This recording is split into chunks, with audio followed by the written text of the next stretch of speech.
እሺ የጌታ ኢየሱስ ክርስቶስ ሰላምና ጸጋ ይብዛላችሁ ቅዱሳን በሙሉ። አንድ ክፍልን በጌታ በኢየሱስ ክርስቶስ ስም አነብላችኋለሁ። ዮሐንስ ወንጌል ምዕራፍ 3 ከቁጥር 16 ላይ የእግዚአብሔር ቃል እንዲህ ይላልና በእርሱ የሚያምን ሁሉ የዘላለም ሕይወት እንዲኖረው እንጂ እንዳይጠፋ እግዚአብሔር አንድያ ልጁን እስኪሰጥ ድረስ ዓለሙን እንዲሁ ወዶአልና። ዓለም በልጁ እንዲድን ነው እንጂ በዓለም እንዲፈርድ እግዚአብሔር ወደ ዓለም አላከውምና።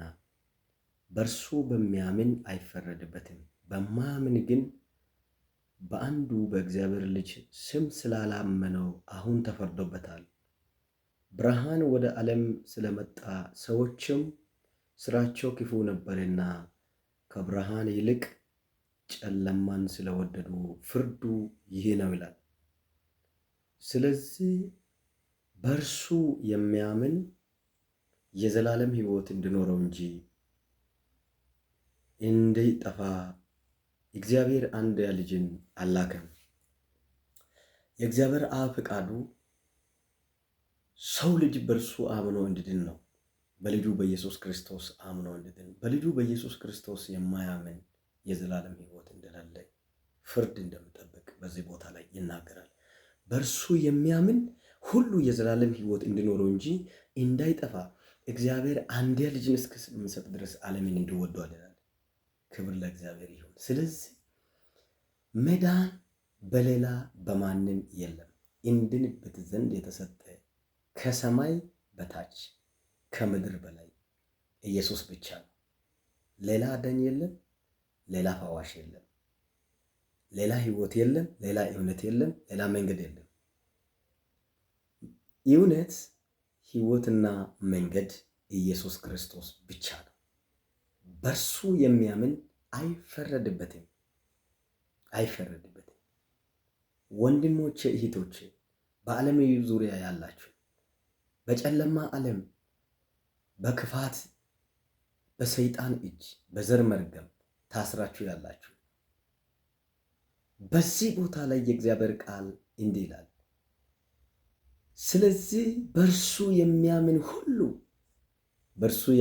ሁሉ የዘላለም ሕይወት እንዲኖረው እንጂ እንዳይጠፋ እግዚአብሔር አንድያ ልጁን እስከሚሰጥ ድረስ ዓለምን እንዲሁ ወዶአል ይላል። ዓለም ወዶ ነው። አንቺን ይወዳል ኢየሱስ፣ አንተን ይወዳል፣ ቅዱሳንን ይወዳል። ኢየሱስ ክርስቶስ በመስቀል ላይ ሲሞት ዕዳያችን ሲከፍል የኛ ሽክሙን የኛ መከራን የኛ መንከራተትን ሲቀበል ኢየሱስ ክርስቶስ እኛን ከዘላለም ጥፋት፣ ከዘላለም እሳት፣ ከዘላለም ፍርድ ነፃ ሊያወጣ ወደዚህ ዓለም መጥቶ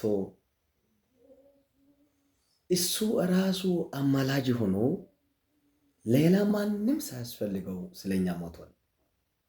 አማላጃችን ቤዛችን ስለኛ የሞተው ይልቁንም ከሙታን የተነሳው በአብ ቀኝ ያለው ኢየሱስ ክርስቶስ ብቻ አዳኝ ነው፣ ፈዋሽ ነው። ክብር ለእግዚአብሔር ይሁን፣ አሜን።